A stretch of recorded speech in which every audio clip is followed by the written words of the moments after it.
Hi everyone, so today is day number 2 and today I'm gonna use some aluminum paper. So here we go. Another thing.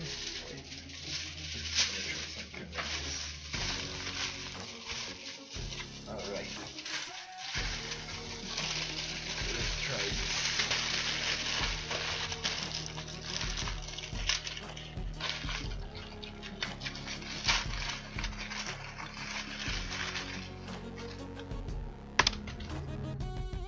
And this is how you produce a full deck of playing cards.